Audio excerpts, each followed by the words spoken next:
self-acceptance. Self-acceptance is one of the challenging aspects of self-esteem to master, and it's a practice like everything else. And so I'm going to read off the definition of what I found. So self-acceptance is a subjective appraisal of one's talent, capabilities, general worth, feelings of satisfaction, the awareness of one's strengths and weaknesses. And I just want to add that acceptance is not always or necessarily approval of something. It's just acceptance of receiving the information for what it was.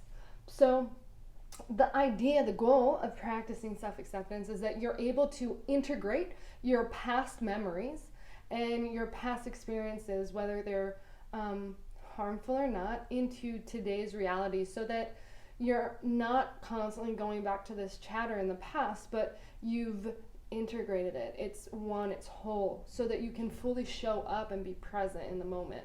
And so all of these interact with each other, these staples of self-esteem that I'm going over. But self-acceptance has this process of catching you off guard, not realizing that you're trying to disassociate from something. And so as I begin to talk about this, I'll read just a little bit because I just had so many ideas about self-acceptance. When I was younger, what it looked like is, I didn't trust myself at all. I was told that there's lots of things that I wasn't good at, and I had a really hard time communicating with everyone. So up until I was 8 or 9 years old, nobody could really understand the English that I was using. And there's more to that story, but what it created was this theme in my life of people not understanding me. And when people didn't understand me, I had to interact with them, I put more emphasis on how I was being experienced. And when I wasn't being experienced in a positive way because of the other person's lack of understanding or awareness or maturity, then I would internalize that and beat myself down. And so some of the struggles that I had, I just wouldn't accept them. I wasn't available. I didn't agree. And it wasn't until just a few years ago that I understood that I don't have to agree and co-sign that behavior for it to be a part of my story. I can honor it with love and with the teachings that came with it and the pain, and kind of bring it in today. And so I still get triggered by my language all the time as an adult. And so it's this ongoing story of fully accepting myself for my weaknesses and my strengths. But in doing that, I've been completely liberated because it's afforded me the opportunity to attract people in my life that are good at my weaknesses. And so I don't ever feel like I'm not good enough, or that I don't have enough to accomplish the task at hand, because I've managed to attract people in my life that are good at the things I'm not good at. And I only could figure that out by identifying them, and so I can say things that I'm not good at, and I completely accept them, because this idea of perfectionism, I'm not really sure where it came from, because it's very unrealistic, and the idea of it doesn't really make sense. Right? Because out of all the people, all of us experiencing life here in this world, none of us are experiencing the world the same. And not just that, but we all have a completely different deck of cards that we've been dealt with, and that we're even playing out of. Like, half of us are playing completely different games. And so it's really interesting to compare yourself to other beings, because it's not really an equal playing field. There's just not much to compare because we're so different. And so what helped me kind of cross the river to get to this self-acceptance, or to be able to practice it without having like my armor up, because I felt like every time something came up in my life that I was bad at, it was like an attack on me.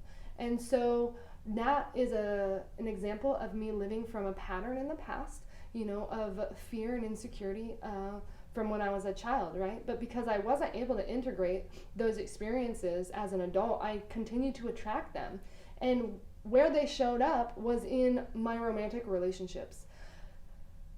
So with romantic relationships, they're very easy to see your patterns and your faults in, because they create this mirror for you, because it's one of the accepted forms of intimacy. And intimacy has this interesting definition because a lot of people think that it's sexual, but honestly, intimacy is just, being able to see into the other person and being able to see into yourself. And when you're able to do that without all the drama or stories or, expectations from the past or outside of you, then it creates a bond, a strong bond. And that's intimacy. It's not, and in this world, we experience more of that in sex, because we have been trained to have these shallow relationships with this comparative nature of perfectionism. It creates this foundation of like an inability to connect with people intimately. And so it teaches us, and it teaches, our offsprings and the family structure, that intimacy is not necessarily a good thing, and that it's kind of this illusion, which isn't actually the case. And so self-acceptance is very important to being able to develop an intimate relationship with someone else, because if you can't accept yourself for the good qualities and the bad, every time those bad qualities come up, you're going to attack yourself, and it's going to be uncomfortable for anybody else around. I'm sure you have probably experienced someone who is just hypercritical of themselves. They just do not give themselves a break. And it's like sad, because, it's unnecessary. It's like unnecessary pain.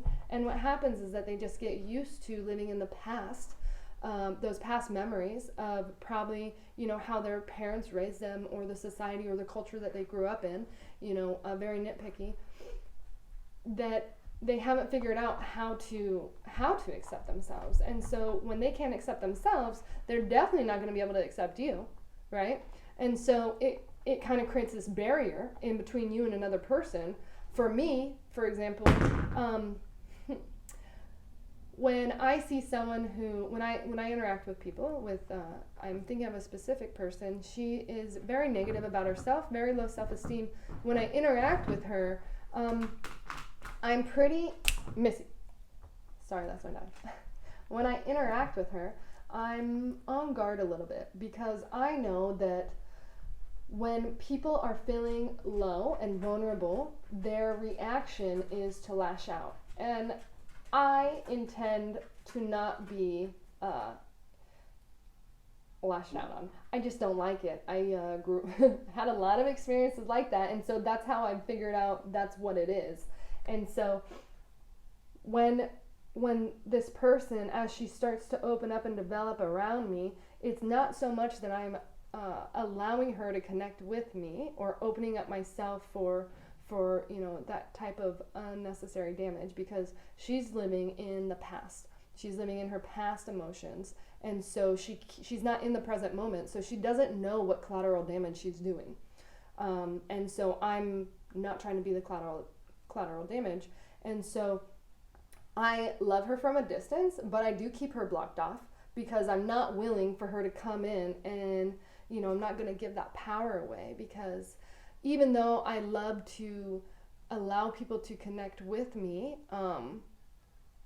I have certain standards today that they have to be some self-responsible for their actions and the collateral damage and their collateral energetic waves than me, right? Like, I'm not responsible for their stuff, and I've had to accept that. This kind of goes into, families that are really good at enabling, and moms specifically. Any mom is very good at this. What I found is, I don't even know if it's an American culture thing, but two parents, one is like an ice cold parent, and they're completely unemotionally available, and so it leaves the kid always starving for attention and connection, and then the other parent compensates for that lack of connection, that lack of emotional availability, and the other parent enables and like basically goes above and beyond and compensates in a way that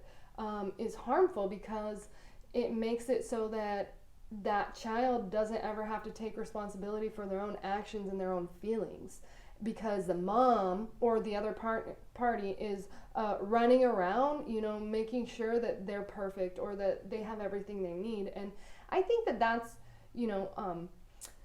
it's a quality that comes from parenthood when you have such polar energies in how you're raising young. But I think it comes from a fear-based mentality in our culture, thinking that we're going to damage them or hurt them in the long run for not giving them their needs. And as we know that I've just discussed, we have completely different cards that everybody's playing. And so when you can accept the negative and harsh things that has happened to you, there's a lesson in it, and not just a lesson. This is what I say, this is my mantra: my experience will benefit others. My experience will benefit others.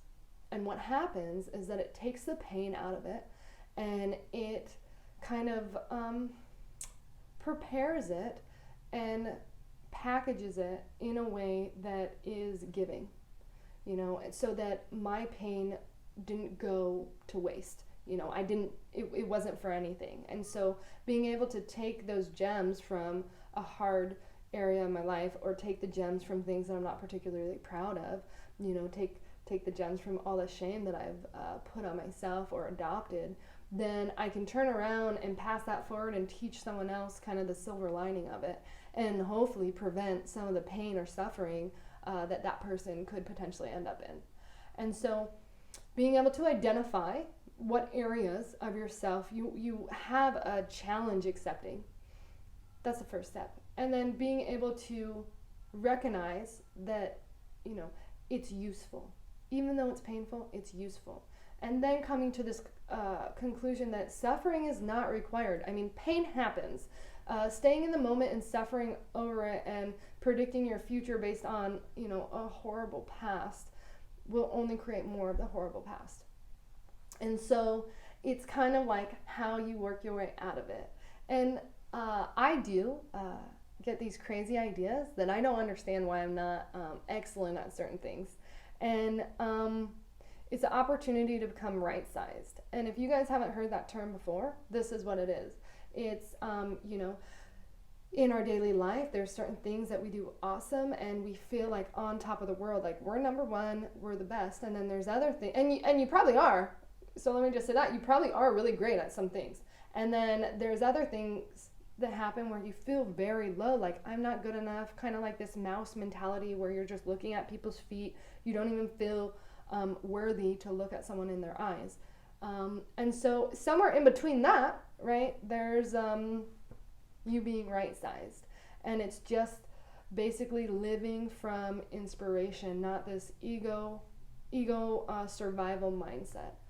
And so I'm sharing with you my personal beliefs and kind of my storyline of how things have helped, because stories are one of the most powerful ways for lessons to get across. And what I know is that now more than ever, with the influence of technology, we have forgotten how to connect with people. We're really losing our relationship with our soul and our spirit. And for some reason, the only group of people who have this connection with that seem to be like labeled as hippies or spiritual people, and it's a human thing. It's a human thing. So if you identify as being a human, then this is the path for us to rediscover our intuition. If we're so caught up in the past and our hardships, it's impossible to live from inspiration and be intuitive and be in touch with the right things. And I will say this, you do not know how far your reach goes.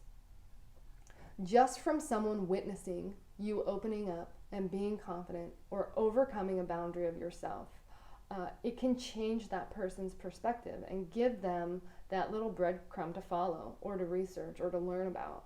And that's our job, is to open up the collective consciousness and kind of break our own boundaries. There's no reason for anyone to not accept who they are. Everybody has skeletons in their closet. Our point is to, release them and be okay with what they are.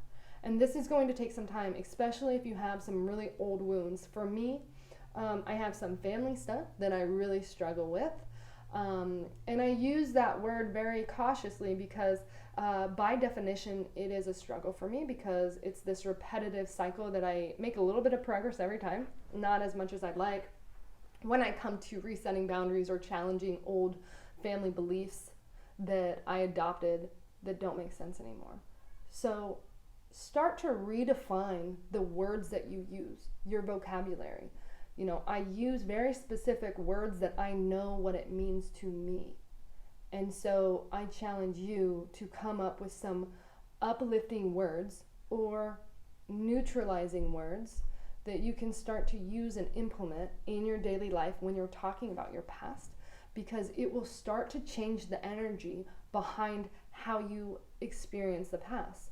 And so when our brain calls on a memory, we actually just call on that memory. And then when we're thinking about that memory, it changes the memory to us thinking about the memory. And so each time we recall this memory, it changes and changes and changes based on the perception and our perspective of how we're viewing that memory.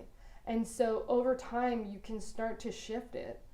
And I challenge you to do that.